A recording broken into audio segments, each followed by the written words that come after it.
Boa tarde. Agora nós vamos falar sobre a cultura da Rússia. A Rússia tem uma tradição de vários séculos. Ícones russos são conhecidos por todo o mundo. No século XIX e século XX desenvolvem-se vários estilos artísticos, inclusive a célebre vanguarda russa. Há vários estilos de arte decorativa tradicional. A Galeria Tretьяков em Moscou, o Museu Russo e o Museu Hermitage, ambos em São Petersburgo, são centros onde pode-se ver principais obras-primas da arte russa. Sua academia de arte é uma das mais importantes do mundo. A música russa é extremamente rica e diversificada, do balé ao rock, do pop ao rap, do hard rock à erudita. Destacam-se inúmeros compositores, cantores e escritores. Na música erudita destacam-se grandes compositores. A era soviética traz novidades como cantores a solo, novos instrumentos e orquestras menores. Durante a perestroika, muitos compositores e cantores foram revelados. Trouxeram o rock e o pop, formando bandas como Kino, Nautilus Pompilus, Alisa, Aria, DDT. Algumas delas ainda estão vivas. Conhecidas no mundo, foram formadas graças à liberação das ideias. Algumas delas são a TATU, Linda, Kataris, Zemfira, etc. Teatro Bolshoi em Moscou e Teatro Mariinsky em São Petersburgo. São dois centros do balé russo conhecidos no mundo. Cinema russo também muito conhecido a partir do século XX. O povo russo é muito supersticioso. Aqui vão alguns exemplos. Viajar, os viajantes têm de fazer um momento de silêncio. Após alguém sair de casa para uma viagem, ninguém deve fazer a limpeza durante a ausência do proprietário. Partir no espelho não dá azar, mas olhar-se através de um partido provoca 7 anos de azares seguidos. Falar do futuro ou gabar-se do seu futuro pode dar azar. Caso tenha esquecido de alguma coisa, antes de recuperar, deve-se olhar no espelho se não ter azar. Os solteiros não devem sentar-se nas esquinas, senão não casam. Ao dar uma carteira, nela deve ter algum dinheiro dentro, senão o presenteado poderá ter azar na sua vida financeira. Localizada no hemisfério norte, a Rússia é um país de clima ártico, temperado e subtropical. As temperaturas máximas dificilmente passam dos 25 graus Celsius no verão. As mínimas variam entre menos 40 graus Celsius ao norte e menos 8 graus Celsius no sul durante o inverno. O inverno russo é realmente de matar, pelo menos para um brasileiro acostumado ao clima tropical. As mínimas podem variar entre menos 20 graus Celsius e menos 40 graus Celsius no inverno siberiano. Aliás, a cidade mais fria do mundo é Yakutsk, na região da Sibéria, onde as temperaturas podem bater na casa dos inacreditáveis menos 50 graus Celsius.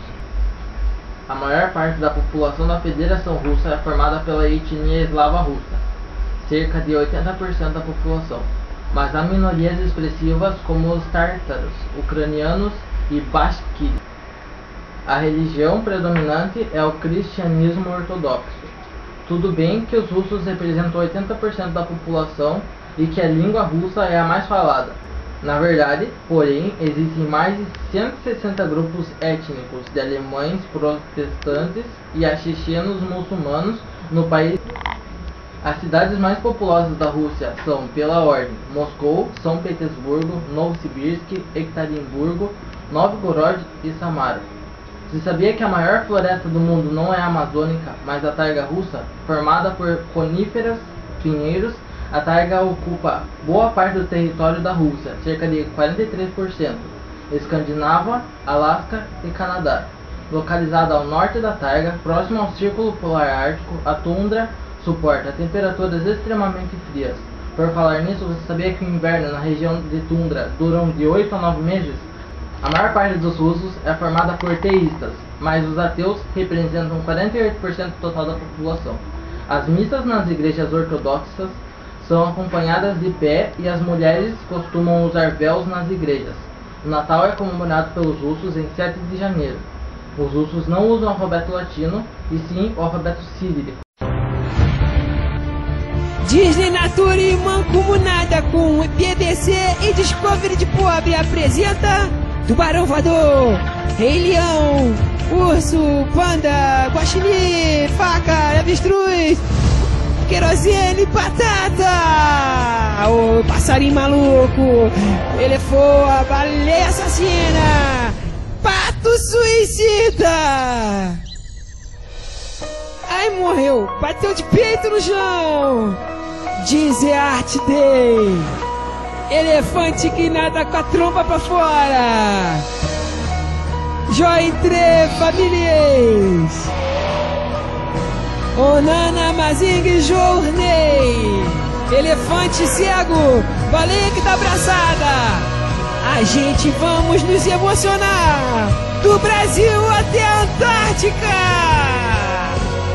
Os leão marinho, marreco, o urso da Coca-Cola, o aquecimento global, os bezerros, os besouros, Coca-Cola, elefante pinguim obeso, gato, urso polar encardido, Discovery de Pobre, muito mais cultura no seu barraco.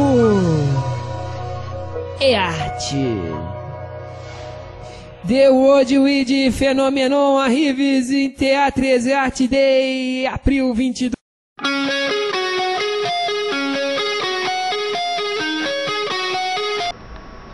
Boa tarde. Hoje nós iremos falar sobre alguns conflitos da Rússia. A Revolução Russa já estava anunciada desde 1905. O regime czarista estava minado por várias forças contrárias. A Rússia entrou na Primeira Guerra Mundial despreparada para uma guerra moderna e longa. A verdade é que seu exército possuía a maior contingente de toda a Europa, mas o comando era ineficiente, não havia apoio logístico, faltavam armas e táticas de guerra eram ultrapassadas. As ferrovias eram insuficientes para a grande extensão do império, tornando difícil o abastecimento das tropas. As estradas de rodagem também eram péssimas, insuficientes e quase sempre cobertas pela neve ou lama. A indústria não tinha condições de atender necessidades da mobilização. Havia ainda problemas políticos e sociais. A burocracia civil era incompetente e incapaz de funcionar. As tributações eram um fardo pesado para os mais pobres, entrando assim em greve. Existia também muita inquietação nas outras nacionalidades, dominadas pelos russos. Todos os focos dessa tensão obrigavam uma grande parte do exército russo a atuar como policiais, impedindo sua batalha. Não refeita da derrota contra o Japão, a Rússia lançou-se numa nova aventura contra o exército alemão, que era equipado pelas mais poderosas indústrias bélicas da época. No final de 1916, o exército russo estava próximo da ruptura, pois perdera cerca de 5 milhões de soldados, entre os mortos, feridos, doentes ou aprisionados pelos inimigos. Na falta de soldados experientes, foram convocados camponeses jovens, árrimos de famílias, gerando descontentamento no campo e preocupações na frente de batalha. Em princípios de 1917, o exército russo era uma enorme massa de soldados cansados, maltrapilhos, famintos, desarmados. Essa inquietação de números de mortes combinou-se com saques de armazéns, com o aumento do movimento grevista nas cidades, com invasões de terras pelos camponeses. A Rússia estava à beira de uma revolução interna, muito séria, bem mais radical do que a de 1905. Antes do colapso do regime socialista, a região da Ossétia havia declarado independência em relação à República da Geórgia, aproximando-se da Rússia, que dominava a União Soviética. Disso resultou uma guerra entre a Geórgia e a Ossétia do Sul, que se estendeu de 1991 a 1992. A Rússia intermediou a paz entre as duas. A atuação da Rússia, porém, visava seus interesses, que eram transformar as duas potências em uma área de influência. A Ossétia do Sul retomou suas pretensões separatistas, ao mesmo tempo a tentativa da Geórgia de entrar para a OTAN. A reação da Geórgia foi atacar a Ossétia com artilharia e foguetes. A Rússia entrou na guerra e aceitou a proposta de cessar-fogo da Geórgia. Bom dia! Depois do seu tempo. Boa tarde. A Rússia tem uma tradição ortodoxa. Há vários estilos da arte decorativa tradicional, entre os quais a Khrushchev. Boa tarde. Hoje nós falaremos sobre a Rússia. A Rússia.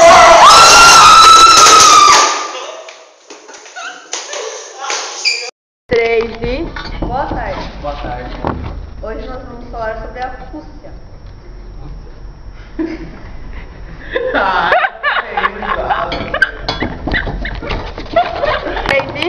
Boa tarde. Boa tarde. Tarde. Hoje nós vamos falar sobre a Rússia. Rússia.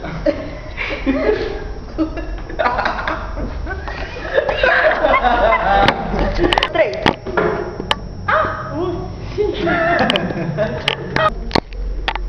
Agora nós falaremos sobre alguns grupos. 1, 2, 3. Agora eu vou ver.